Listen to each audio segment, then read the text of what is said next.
Welcome back to Ask Allison. Here's today's question.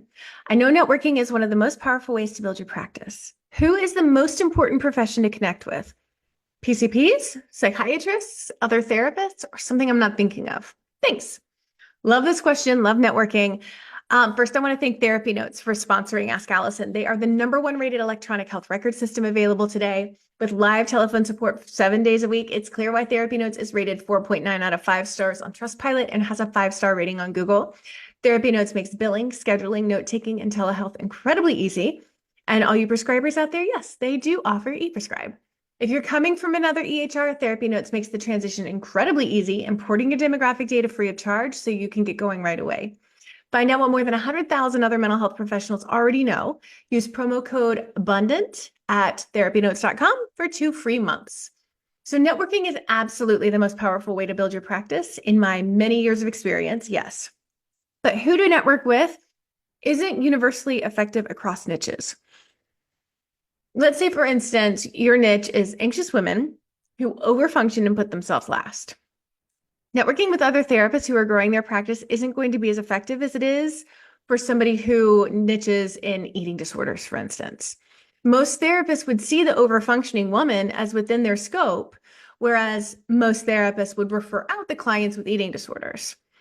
So if you can find full therapists who work with a similar population that's effective, efficient, and dare I say, a fun person to network with, you already have a client population and profession in common, should be an easy hang.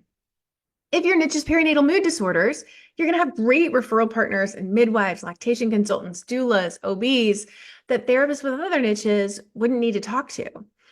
You have to think about who your ideal client comes into contact with before they find you. Are they already on someone's radar? Like neurodivergent kids are on their pediatrician's radar. Is there a logical first person for them to go to? Like someone having a panic attack might go to their PCP. Is there somewhere they'd never go? If your ideal client is super crunchy or has a distrust of physicians, trying to network with doctors doesn't make sense. If your ideal client is hypochondriacal, it makes so much sense. So think too about places they go from reprieve or for reprieve from what they're feeling. Maybe the anxious overfunctioning woman is getting a massage every week for her terrible muscle tension. Maybe the man in recovery from alcohol who has a ton of trauma he still needs to deal with is at the gym 6 days a week. Maybe the new mom is at story time at the library. There are opportunities to be of service here if you've networked with the people in charge, whether it's a presentation or a mention in an email or another way of getting you in front of your ideal clients. The relationships that you build are only going to help you. Plus, it's someone with consistent contact with your ideal clients who know you and think of you as their go-to therapist to refer to. I always tell people to start with therapists because they're usually easier to network with. Like there's almost an immediate bond with other therapists. If you can't figure out who's full and who isn't full, you're not wasting time if you're seeing other people who are not full when you're networking.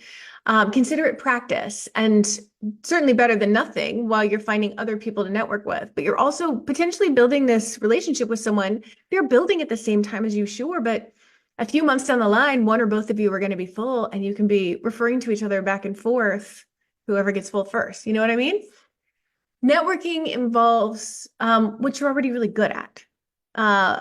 But in this different context, it may take some practice. You guys are already good at connecting with people one-on-one. It's literally what we do for a job.